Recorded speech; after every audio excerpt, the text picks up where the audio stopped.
दोस्तों हम जानेंगे आइंस्टीन के बारे में कुछ अमेजिंग फैक्ट्स। यह फोटो जो आप देख रहे हैं ये 80 लाख रुपए में बिकी है। इस पर आइंस्टीन के साइन भी है। यह फोटो आइंस्टीन के बर्थडे पर खींची थी। फोटोग्राफर आइंस्टीन को मुस्कुराने की कह रहा था, लेकिन वह ऐसा कई फोटोग्राफर के लिए कर चुके थे, इसलिए हंसने की बजाय उन्होंने अब जीभ बाहर निकाल दी। नंबर 2, आइंस्टीन ने अपनी अंतिम सांस लेते वक्त कुछ शब्द गए थे जो कि जर्मन भाषा में थे, लेकिन जो व्यक्ति उनके साथ मौजूद था उसको जर्मन लैंग्वेज नहीं आती थी, इसलिए उनके अंतिम शब्द हमेशा के लिए एक राज बनकर खत्म हो गए। नंबर 3, आइंस्टीन से कई आदमी उनसे उनकी सक्सेस का राज पूछने आया करते थे। तब एक आदमी को आइंस्टीन ने कहा था कि एक शब्द है लगन। आइंस्टीन की याददाश्त बहुत कमज़ोर थी, वह नाम भी भूल जाते थे। एक बार उनकी पत्नी से किसी ने पूछा कि क्या आप अपने पति की थ्योरी को समझती है, तो उन्होंने बड़े आदर से कहा कि नहीं। बचपन में आइंस्टीन को मंदबुद्धि लड़का माना गया था। उनके टीचर ने तो यह तक कह दिया था कि ज़िंदगी में इनका कुछ नहीं हो सकता, वो सिर्फ मैथ्स में ही अच्छे थे। जब वह पैदा हुए थे तब उनका सर बाकी बच्चों के कंपेयर में बहुत ज़्यादा बड़ा था। उन्होंने 7 साल के होने के पहले पढ़ना शुरू नहीं किया था। वे हमेशा लड़ते हुए स्कूल जाते थे। 4 साल तक वो कुछ बोल भी नहीं पाते थे। एक बार उसे अपने पेरेंट्स के साथ खाना खाते वक्त अचानक वे पहली बार बोले कि सूप कितना गर्म है। ये सुन के उनके पेरेंट्स बहुत हक्का बक्का रह गए थे। सन 1952 में आइंस्टाइन को इजराइल का राष्ट्रपति बनने का भी ऑफर आया था, लेकिन उन्होंने ये कहते हुए ऑफर को ठुकराया कि वे पॉलिटिक्स के लिए नहीं बने, बल्कि वह साइंस के लिए बने हैं।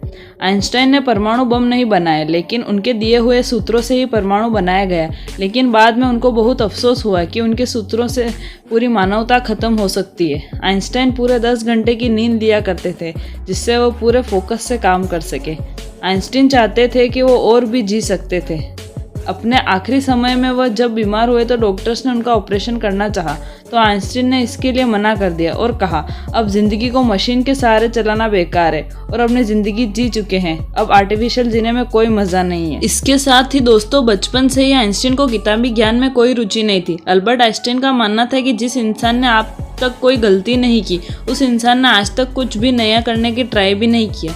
आइंस्टीन सिर्फ साइंस और मैथ्स में ही पास होते थे, बाकी सारे विषय में फेल होते थे।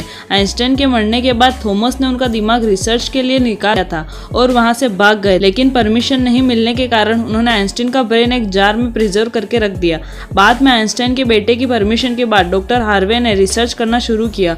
डॉक्टर ने उनके दिमाग के 240 टुकड़े किए और उन टुकड़ों को दुनिया के मशहूर रिसर्चर्स के पास भेज दिया, ताकि वो देख सके कि आखिर उनके दिमाग में ऐसा क्या था जो कि आम लोगों के पास नहीं था। रिसर्च में पाया गया कि आइंस्टीन के दिमाग में आम लोगों से ज़्यादा ब्रेन की सेल्स और साथ ही न्यूरॉन्स की डेंसिटी भी 17% ज़्यादा थी। साइंटिस्ट के अनुसार इसी वजह से आइंस्टीन का कंसंट्रेशन व दूरदर्शिता औरों के से कई ज़्यादा था।